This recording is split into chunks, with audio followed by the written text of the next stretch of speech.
என் பேர் பிரபுங்க. நான் புதுமந்தில் இருக்கேன். கோயில்மேட்டில் விவசாயம் செஞ்சிட்ருக்கேன். ஒரு சாம்பிள் கொடுத்தாருங்க எவரி கோல்டு போட்டிருக்கேன். அப்புறம் ஸ்ப்ரே பண்ணலாமான்னு கேட்டேன், பண்ணலான்னாரு. அதையும் படிச்சிருக்கேங்க. நல்லா இருக்குது, கரும் பச்சையாக இருக்குது, நல்லா இருக்குது. நீங்களும் நல்லா யூஸ் பண்ணலாங்க, நல்லா இருக்குங்க.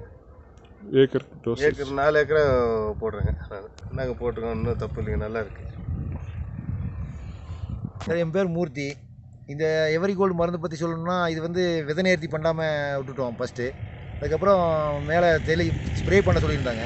இது பண்ணதுக்கப்புறம் பரவாயில்ல, ரொம்ப டல்லாக இருந்தது கூட இப்போ செடி நல்லா வந்து நல்லா இதாக இருக்குது. அப்போ நீங்கள் வீடியோவில் பார்த்தாலே தெரியும். ஆனால் ஃபஸ்ட்டு இருந்த வீடியோவும் அவர்கிட்ட இருக்குது. திரும்பி இப்போ இது பண்ணியிருக்கிறோம், 2 டைமு கொடுத்துருக்குறோம். இன்னும் நல்லா இருக்குங்க. நீ அடுத்தது சொல்லிட்டு இருக்கிற மருந்துகள்லாம் நிறையா எனக்கு பேரெல்லாம் வரல. அதுதான் அது யூஸ் பண்ண போகலான்ட்டு இருக்கிறோம். மொத்தம் எத்தனை ஏக்கர் பண்ணுறீங்க சார்? ஒரு 1.5 ஏக்கரா மேலே செய்கிறோம். பூண்டு, கிழங்கு, கேரட்டு எல்லாத்துக்குமே ஒரு மருந்து சொல்லிட்டு இருக்காரு. ஆனால் அவன் சொல்கிற அளவுக்கு ஏதோ பரவாயில்ல, 90% சக்ஸஸ் ஆகிட்டு தான் வருது. Okay, right, thank you sir. Thank you. Hello, நான் சுனில் வெங்கடேஷ், இங்கே குளிசோலையில் இருக்கிறேங்க. நான் டோட்டலாக ஒரு 3 ஏக்கர்ஸ் அக்ரிகல்ச்சர் பண்ணிகிட்ருக்கேன். இதில் ஒரு 1 ஏக்கர் அளவுக்கு கார்லிக் போட்டிருக்கேங்க.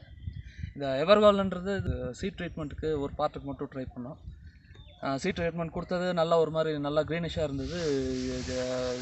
சீட் ட்ரீட்மெண்ட் பண்ணாதது ஓரளவுக்கு கலர் கொஞ்சம் டிம்மாக இருந்தது.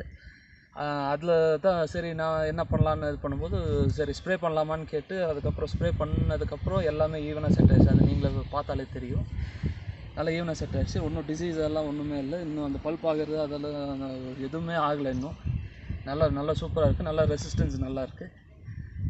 எல்லாமே டோட்டல் ஃபுல்லாக பேயர் செக்மெண்ட்ஸ் ஃபாலோ பண்ணுறது கார்லிக்கு. லாஸ்ட் டைம் இந்த டைம் எல்லாமே சூப்பராக செட் ஆகுதுங்க. இது ஏக்கருக்கு 250 ml மாதிரி ஸ்ப்ரே பண்ணியிருக்கேங்க. இது ஸ்ப்ரே பண்ணி 2-3 டேஸ்லேயே நல்ல டிஃப்ரென்ஸ் இருக்குது. Okay, thank you.